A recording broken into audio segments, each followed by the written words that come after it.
वहाँ के पुलिस वाले ने फंसा दिया, बेकसूर है वो। बस हमें ये उम्मीद है कि हमारा भैया हमारे घर वापस आ जाए। मेरा नाम जैद जुनैद है। आज मेरी मौत की तारीख फिक्स हो गई। मेरे बारे में आप लोग सब कुछ जानते ही हैं, लेकिन आपको जो पता है वो सब कुछ गलत इन्फॉर्मेशन है। आज मैं आपको अपनी पूरी कहानी बताता हूँ। उस दिन मतलब 15 जनवरी 2023 को क्या हुआ था और क्यों हुआ था। मैं उत्तर प्रदेश के मेरठ जिले में रछोती गांव से हूँ। मेरे परिवार में पिता जुबेर, पत्नी रिहाना, माँ और हम 7 भाई और 2 बहनें हैं। मैं दूसरे नंबर का बड़ा भाई हूँ। मेरी उम्र 36 साल है। मेरे 2 भाई सऊदी में ड्राइविंग की नौकरी करते हैं और एक छोटा भाई पुलिस की तैयारी कर रहा है। मेरा भी अब सऊदी का वीज़ा आने वाला था। बात 2018 की है, जब मेरा मेडिकल हो गया और मेरा वीज़ा आ गया।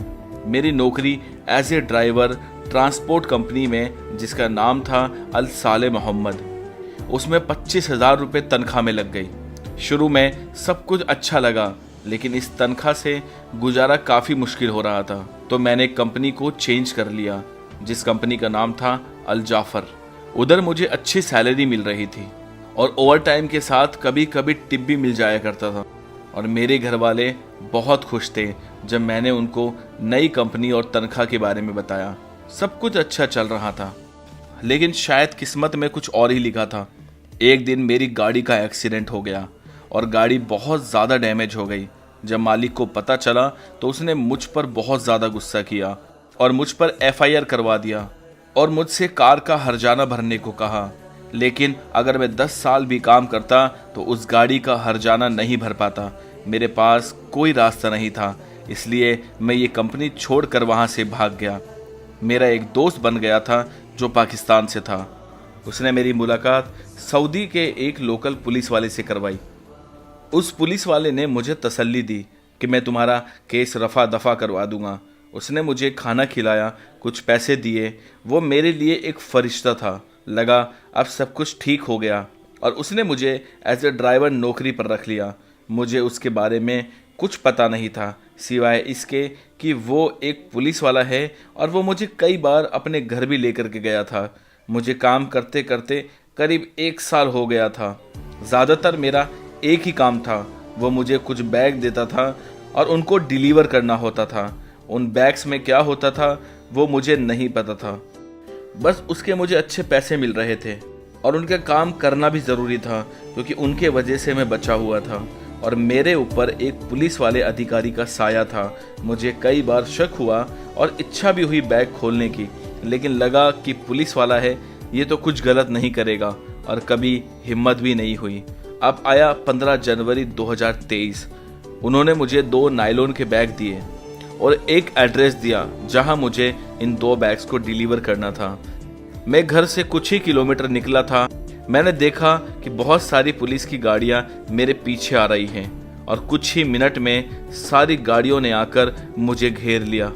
मैंने गाड़ी रोकी। मैं समझ गया था कि पहले वाली कंपनी में जहां मैंने कार का एक्सीडेंट किया था, उसी केस की वजह से मुझे पकड़ा जा रहा है। मुझे पुलिस वालों ने बाहर निकाला और जेब चेक किया। उसके बाद गाड़ी को चेक किया। पीछे वाली सीट पर वो बैग थे। उन्होंने वो खोले। उसमें कपड़ों के बीच कुछ पैकेट मिले जिसमें सफ़ेद कलर का कुछ पाउडर जैसा था। पुलिस वालों ने मुझे कहा कि तुम अप्लाई करते हो। ये सुनते ही मेरे पैरों तले ज़मीन खिसक गई। मुझे कुछ समझ में नहीं आ रहा था कि ये लोग क्या कह रहे हैं, लेकिन मुझे सब कुछ समझ आ गया था कि उस पुलिस वाले ने मेरी इतनी मदद क्यों की। वो मेरे लिए फरिश्ता नहीं बल्कि एक मौत बनकर आया था। मैंने पुलिस वालों से कहा कि मेरे सेठ ने मुझे ये दिया था। पुलिस ने उसे भी पकड़ा, लेकिन उसने ये बयान दिया कि ये मेरे यहाँ सिर्फ नौकरी करता है और गाड़ी में ये क्या सप्लाई करता है वो मुझे नहीं पता। शायद ये सप्लाई का काम करता है। ये बोल करके उसने अपने पैर पीछे कर लिए और उसने कहा कि इसके बारे में मुझे कुछ भी नहीं पता। सऊदी का कानून है कि कभी अरबी को सज़ा नहीं होती। अरबी जमानत पर छूट गया और उसे बाइज्जत कर दिया गया और मैं और मेरा पाकिस्तानी दोस्त हम लोग फंस गए और हमें जद्दा की सेंट्रल जेल में बंद कर दिया गया। मुझे वहाँ बाद में पता चला जो ड्रग मैं लेकर के जा रहा था वो 400 ग्राम क्रिस्टल मैथ और दूसरे बैग में 300 ग्राम क्रस्ट था जो बहुत महंगा था। हमारे साथ धोखा हुआ था। मेरी बस इतनी गलती थी कि पुलिस वाला मेहनत से ज़्यादा हमें पैसे दे रहा था। हमने कभी नहीं सोचा कि इतना पैसा वो हमें क्यों दे रहा है। और बाकी ड्रग्स का ये सब नाम भी हमने पहली बार सुना था। केस चल रहा था और करीब एक हफ्ते पहले 3 दिसंबर 2024 को हमें मौत की सज़ा सुना दी गई। मैं अपने कदम ज़मीन पर नहीं रख पा रहा था और एक लेटर इंडिया में मेरे घर पर भेजा गया कि तुम्हारे बेटे को के मामले में मौत की सज़ा सुनाई गई। दूतावास जैद के परिजनों से अनुरोध है कि वो जल्द से जल्द नई दिल्ली में स्थित सऊदी अरब में शाही दूतावास के जरिए राजा सलमान बिन अब्दुल अजीज के नाम पर दया याचिका भेजे। मेरे और मेरे घर वालों की हालत बहुत ज़्यादा ख़राब है। हमेशा याद रखना, एक ही बात कहूँगा, कम कमा लेना लेकिन कभी घर को छोड़ के विदेश मत जाना। मेरी बीवी है, छोटे छोटे बच्चे हैं। मेरे घर वाले चाहकर भी मेरी मदद नहीं कर पा रहे हैं, बस वो रोए जा रहे हैं और मेरे मरने का इंतजार कर रहे हैं। दोस्तों, अगर जल्दी ही कुछ नहीं किया गया तो मुझे बहुत जल्दी सजा दे दी जाएगी। मेरी आप लोगों से दरख्वास्त है कि ज़्यादा से ज़्यादा वीडियो को शेयर करें और मेरी मदद कीजिए ताकि ये सजा रुक जाए। मेरे घर वाले मेरा इंतजार कर रहे हैं।